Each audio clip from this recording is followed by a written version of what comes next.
इंसान जैसा संग करता है वैसा रंग लाजमी उस पे चढ़ता है। इसलिए सत्संग सर्वश्रेष्ठ है। यहां सच का संग मिलता है, सच का साथ मिलता है, और सच है ओम हरि अल्लाह वाहिगुरु गॉड, खुदा रब राम, अरबों नाम है, पर वो सच एक था, एक है, एक रहेगा। तो जो उसकी चर्चा सुने और पीर फकीर उसकी चर्चा करे, रीत कुरीति का निर्णय हो कि मालिक तक जाने का रास्ता जायज कौन सा है और बाकी सब पाखंड है, यह सुनने को मिले, उसे सत्संग कहा जाता है।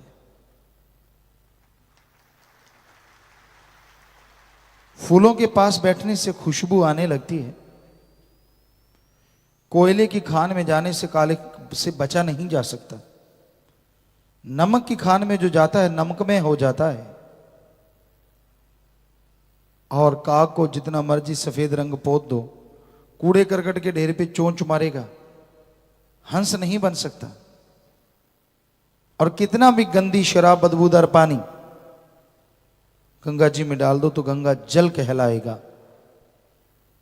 वो बदबूदार शराब या गंदे नाले का पानी नहीं। तो उसी तरह जैसा संग वैसा रंग लाजमी चढ़ता है। इसलिए मन और मनमती लोगों का संग कभी ना करो। इंसान सोचता है मन तो साथ रहता है, संग कैसे ना करें। सुमरन करो, मन के आगे दीवार खींच दो। सुमरन करना नहीं, सेवा से जी चुराना। सेवा करते हो, अगर सुमरन नहीं करते तो भी मालिक के नूरी दर्शन सिर्फ सेवा से नहीं हो सकते। उसके लिए गुरु मंत्र अति जरूरी है, उसका अभ्यास भी जरूरी है। सुबह शाम मालिक के नाम का अभ्यास करो, तन मन धन से सेवा करो, तो मन से बचा जा सकता है। मन बड़ी जालिम ताकत है, क्या पता किसको कहां दगा दे जाए, क्या पता किसकी जिंदगी कहां बर्बाद कर डाले, कुछ मालूम नहीं। इसलिए मन का डट के सामना अगर करना हो तो तन मन धन से सेवा करो और राम का नाम जपा करो, तभी मन काबू में आएगा, तभी मन कंट्रोल होगा। तो प्यारी सत्संग जियो, सत्संग सुना करो। इस कलयुग में जीवों के उद्धार के लिए अगर कोई उपाय है तो वह सत्संग है। सत्संग के बिना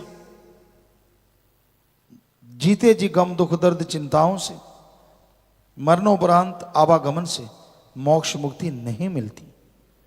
सत्संग सुनोगे, अमल करोगे तो जन्म मरण से मुक्ति मिल जाएगी और जीते जी गम दुख दर्द चिंता परेशानियां दूर हो जाएंगी। इसलिए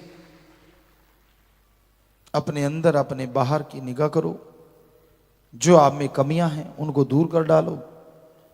जो गलत सोहबत में आप बैठते हैं, चाहे आप कुछ भी गलत नहीं कहते, सुनने से बेपरवाह जी फरमाते सत्संगों में हम आते ना पास निंदक दे बइये हो,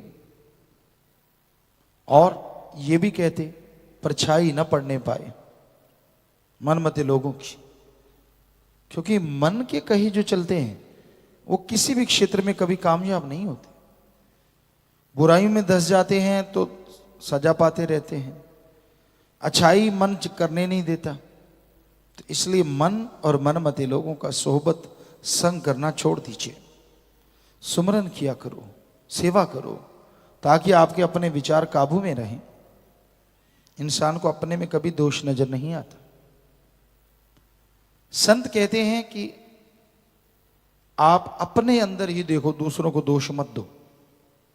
चलो आप कहते हैं मेरी तो जायज मांग है, भगवान मिलना चाहिए, सुनने वाले को भी लगता है यार इससे जायज मांगा और क्या होगी। संत कब कहते हैं ये नाजायज मांग है? बिल्कुल जायज है, पर मांग पूरी करने के लिए क्या घंटा सुबह शाम सिमरन करते हो? क्या तन मन धन से पूरी लगन से सेवा करते हो?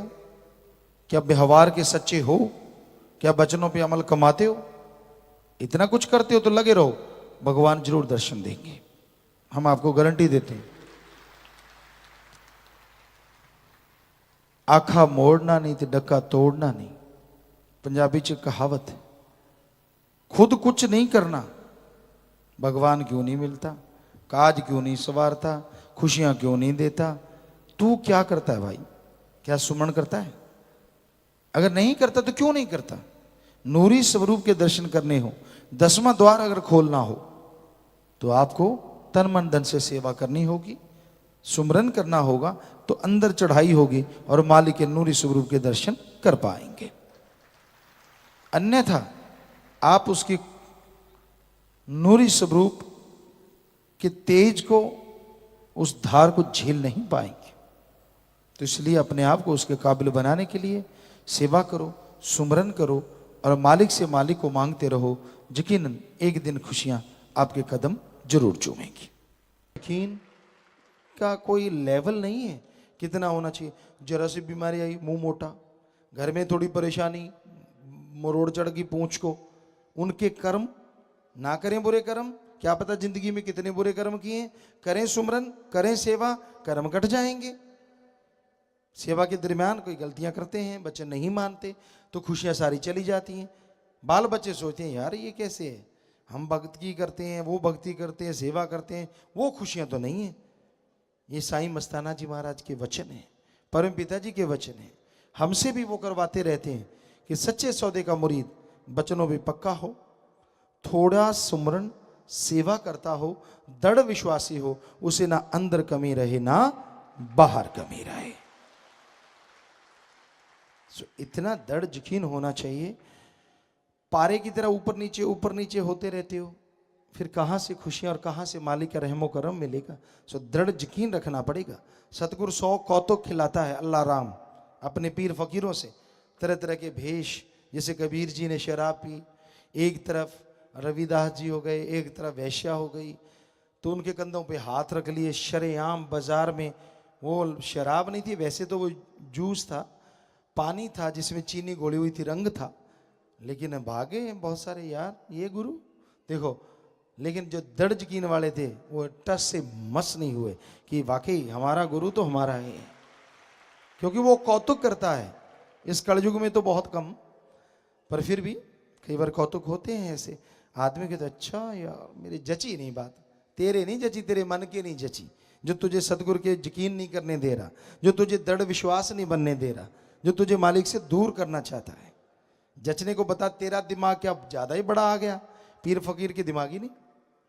सो कई बार आदमी का मन ऊपर नीचे डामाडोल आदमी को कर देता है। तो भक्तजनों सुमन किया करें, भक्ति करें, दृढ़ यकीन रखें।